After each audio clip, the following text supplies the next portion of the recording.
30 miles north of downtown Detroit. Not a seat to be had in the Palace of Auburn Hills. The Nets and Jason Kidd have had 3 long days of waiting and stewing after a bad performance. How will they solve Big Ben, who's punching in? It's time to go to work. It's game time, playoff time in the Palace.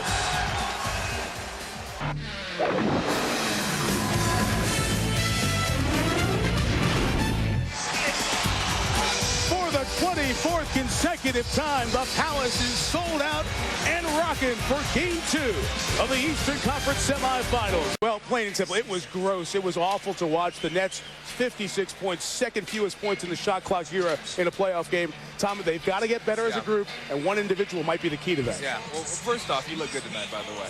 I think you look really nice. Just talk. Kenyon Martin's going to have to be big tonight. Now, he averaged 23 points in the game against New York. I know this isn't New York, but 4 points below his season average of 16.5 points. That's what he scores against the Pistons. He's the one guy on the inside that can do some damage. He's an all-star. If they're going to win this series in advance, he's going to have to play like one. Prince, one of the men up front, as we check the Bud Light starting lineup. Same 10 that started Game 1 back on Monday night. Richard Jefferson, Kenyon Martin. Jason Collins got an early foul trouble and is a complete non-factor. Prince is joined by Rasheed Wallace and Ben Wallace up front. In the backcourt, it is Jason Kidd, his 10th year out of Cal, says the knee feels fine. And Kerry Kittles, who was one of the Nets to get hot early on. Chauncey Billups and Rip Hamilton on the other side for Detroit. Hamilton had 15 points, 6 rebounds, and 7 assists in Game 1. Danny Crawford, 21-year veteran, NBA official, joined by Joe DeRosa and David Jones, the men who will officiate the game tonight. Been almost 96 hours of waiting and stewing and hearing how bad they were in Game 1. Let's see how the Nets do in Game 2 on offense. The Pistons in white get the ball first. 3 minutes gone by. Nets 0 for 5 from the field. Richard Jefferson tries to take it in his own hands. Lost it. Kittles will get the jumper. And the first points of the night for New Jersey. They might defend 7 feet and in better than any team in the NBA, the Pistons. When you get in. 8 to shoot, Tayshaun Prince on Jefferson. They've gone against each other since high schoolers on the West Coast. And Prince will take. Good defense by Jefferson. You know, the Nets want you to know, too, they play good defense as well. Kittles diving to the goal. Jason Collins got the rebound. So when Ben Wallace went in the air for the block, it left Collins unguarded. And for Jason, that's his first field goal of the series. You know, Mike, that Game 1, too, the Nets' highest scoring quarter was lower than the Pistons' lowest scoring quarter. 18 was the Pistons' lowest scoring quarter. And you see right there, I mean, those numbers are just enough to make you vomit. Nice. Nice. Oh, there's really no other way to put it, is there? Nice strip by Kittles. Here come the Nets on the break. Kenyon Martin. That is one thing New Jersey did do well in Game 1. They created some transition with turnovers. Detroit. Interesting the fact that for the last 5 years we talked about the West being the best because they're the biggest. Yep. Look at the 2 best teams in the Eastern Conference. They imported Western Conference big men, Jermaine O'Neal and Rasheed Wallace. Both on the same team in Portland for 4 years for Jermaine out there. Well, there's Kenyon Martin. He's touched it a lot in the half court. That dive to the goal cuts the deficit to 1. I think Kenyon Martin is playing. Richard, much to the dismay of the Nets bench. They didn't like the call, which is the second personal foul on Richard Jefferson. Big call there. Well, the Nets have had some freedom to get out on the break. Some easy points. There were no easy points in Game 1. Kenyon Martin with a couple of field goals. Tight defensive start. It's going to be like that all series long. The basketball uses screens. They do a lot of wheel actions with him, and he just gets hungry. When his number gets called, he's really good. 8 thus far for Hamilton. Richard Jefferson tries to respond, and he does. One adjustment they're making is giving kids some touches on the low block that they didn't do. Talked a lot about the three-point shot coming early in a shot clock. Really caters to New Jersey. That's the long rebound, the bounce-out rebound that can turn into a fast break, that can turn into some rhythm and some momentum for New Jersey. And I think Larry's going to probably have a little talk with Rasheed in those last couple shot selections. Rodney Rogers just came in for the Nets. Richard Jefferson has 2 fouls to the bench. Jefferson 1 of 3 from the field after the 1 of 12 in Game 1. And Rogers right into the game with a turnaround jumper. That's twice. Kidd is entered to the elbow and then set a pick. Normally you don't have a point guard setting a pick, but he's setting a pick on the... Chauncey knocked it down. Well, remember, if you go back to Larry's Philadelphia teams, they really disdained the three-pointer. Kenyon Martin from the outside knocks it down. I think it's kind of unique that most coaches like to bring offense off their bench, and Larry Brown brings a defensive unit off their bench. Now they got Darvin Ham probably for the last possession. And Eldon Campbell as Jason Kidd works it inside. Nice feed for Kenyon Martin, who's been good in the quarter, guys. 4 of 9 from the field. He has 8 points, Kidd 5 assists. So the New Jersey Nets don't get to 20 for the 5th consecutive quarter, but they do get the lead. After one, Nets 19, Pistons 18. What have you noticed in the first quarter? Well, the Nets wanted to attack and be aggressive, and so far they've gotten to the paint. Certainly, Kenyon Martin has gotten to the paint. You see him right there. And the one thing about half of New Jersey's 8 field goals came from the paint in the first quarter. Kerry Kittles rattled out a 3, but Martin right back on the glass. This thing, Mike, we could talk about Detroit and how they're tough to score against, and they got a great front line. But if you're an all-star, you make adjustments and you get productivity. You didn't matter who you're playing against. I got my passion back. I got an angry team. I got a team that's showing their character, their heart a little bit. I mean, there's still a lot of strategy going the next 3 quarters, but he's got his team that he's coached for the most of the season back, playing the way they like to play. Mehmet Okur in for Detroit. Nets break the press. Kenyon Martin attacks the rim again. Well, no Ben Wallace, no Rasheed Wallace. It's time to take it in there. Out of bounds off Rodney Rogers. Detroit ball. And it's a great job by Lucious Harris pushing the ball. Kenyon Martin catches, and once he has some momentum, there's not a lot of people in the game that can stop that. With Wallace on the bench, Hamilton on the bench. Eldon Campbell to Lindsey Hunter. And Rodney Rogers on the glass. Look at Richard Jefferson sprinting. He got him to Williams. That was all made by the speed of Richard Jefferson sensing a break. And Jason Kidd passed it. Yeah. Fast break 101. Long shot. Quick outlet. Boop, boop, boop. Pass. Whoop. Gotcha. And see ya. The only way you get back is by taking good shots. He doesn't like their offensive rebounding so far, Mike. You can see a little more desperation out of the Nets here in Game 2 thus far, Michelle. Fans wanted to travel on Jefferson. The crash of the glass by Rodney Rogers. That's as high as Rodney Rogers has been out in 7 years. I think he got a little lift. I think he got a little. Oh, you're right. Rodney got up for that one. But it's been one side attack the rim. Yep. They said they were going to do it. If you read between the lines with the Nets, it's exactly what they've done. Prince off the board. Rogers swapping it away. What a show for Rodney Rogers off the bench. Now in transition. A kick ball by the Pistons. Reset the clock. How about the 11th-year man out of Wake Forest? Look at this. I mean, he flew. And then on the defensive end. I'm still impressed by that offensive rebound. That was impressive. They got to get some energy and a good performance off their bench. Lucious Harris and Rogers is 2 guys. And remember, when Jason Kidd and Kenyon Martin were hurt in the middle part of March, Harris and Rogers started, and they at least gained more offensive confidence and played pretty well. The 2 All-Stars. What a pass from Kidd, and Aaron Williams with his 2nd throwdown. Largest lead of the series for the Nets. That was awesome.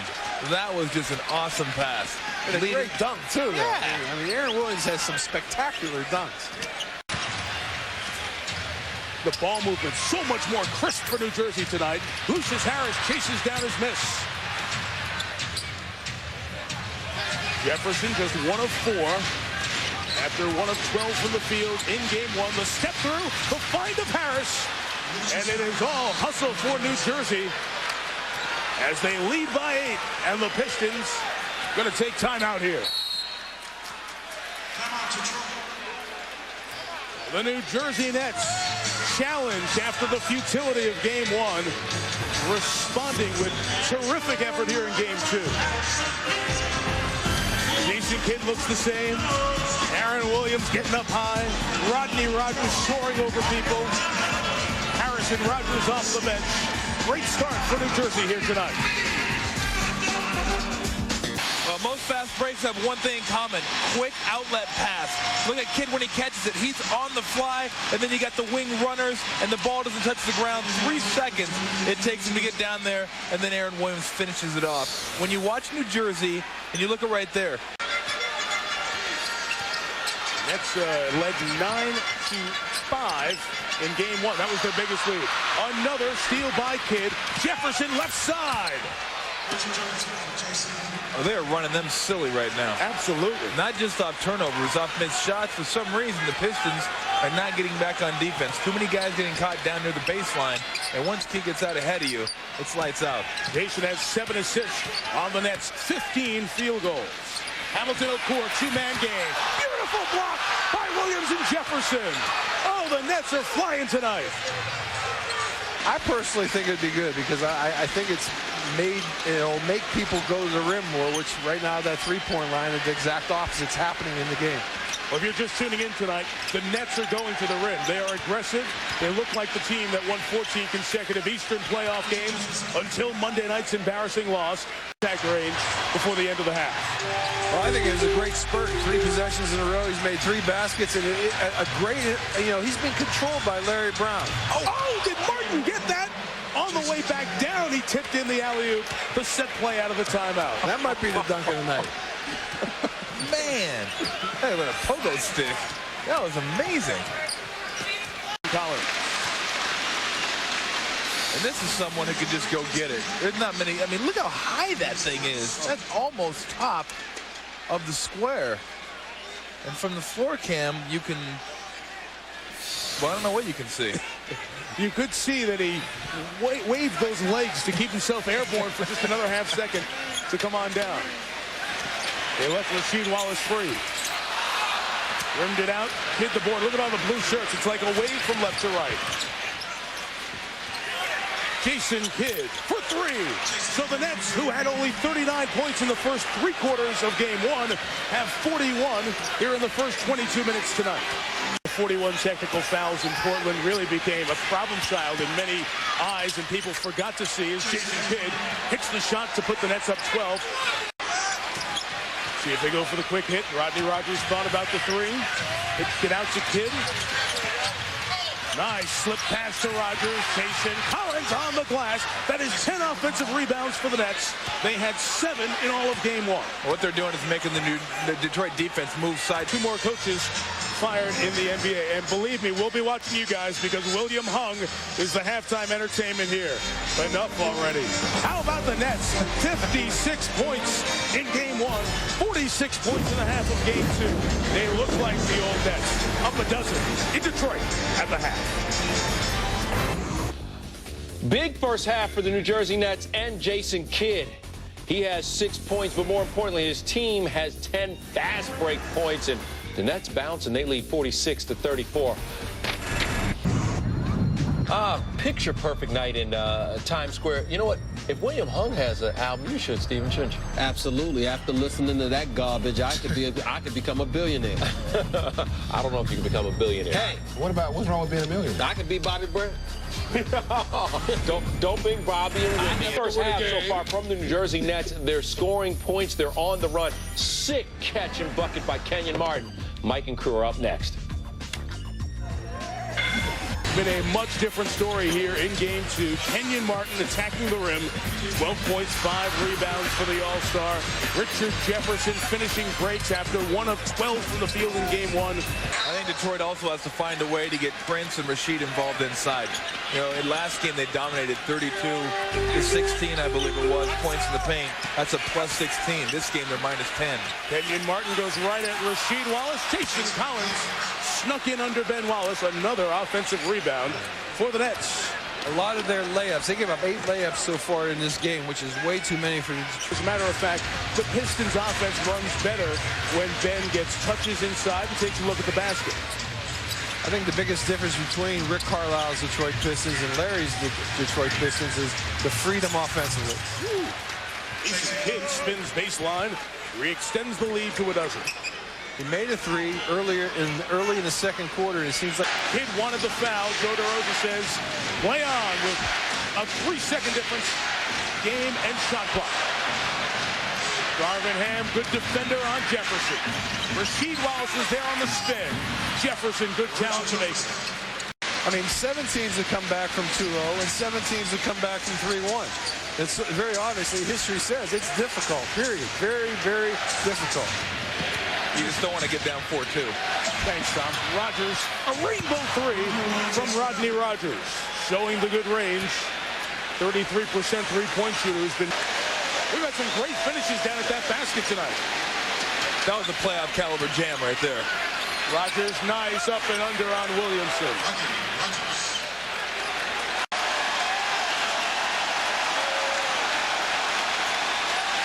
Jason Kidd. Kept alive by the Nets. Fresh shot clock. Hit a three. Third chance here for the Nets. Kenyon Martin goes at Rasheed Wallace. Finds three Pistons, but made it anyway. It's a huge basket for New Jersey. Stops a 9-0 run. Rod Thorne, the CEO. The Nets have scored 18 points in 17 minutes. A lot of one-on-one. Rodney Rogers. Good move to get around Ben Wallace. Oh, they're just, I mean, it comes down. Kevin Frazier and Greg Anthony in the studio with our Wendy's plays of the night. And early on, it looked like the Nets came out on a mission, Greg. And they did. They set the tone. They were aggressive. They were attacking in the paint. You see here with a great finish by Aaron Williams. But you know what? Things started to change in the second half. And I've said fatigue makes cowards. And here come the Nets, who've scored only 20 points in this half. Well, to make a boxing analogy, this Pistons defense is Tommy Hearns. That Pistons defense was Marvin Hagler. Nice, I like that. Kidd thought about the three, Kittles took it and made it as Rasheed Wallace came to the deck. Has taken pressure off Tayshaun Prince and Ben Wallace and has made the other players on the Pistons more comfortable and better. That rarely happens when an all-star talent joins a team. Good block there. Remember, this is just the second playoff season for Richard Hamilton. Last year's run to the Eastern Conference Finals, his first postseason experience. The lead is 9. Martin on the low block with Rasheed. Got underneath. And Jason Collins and Ben Wallace were there at the tip. Collins put it in. 7-point game.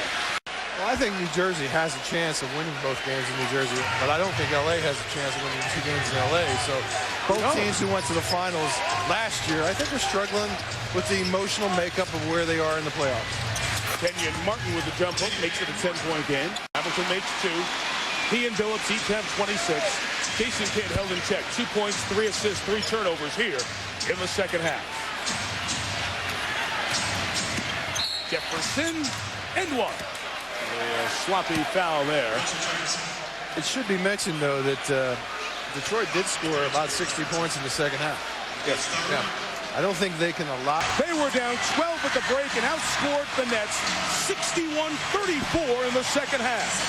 2-0 Detroit heading to New Jersey.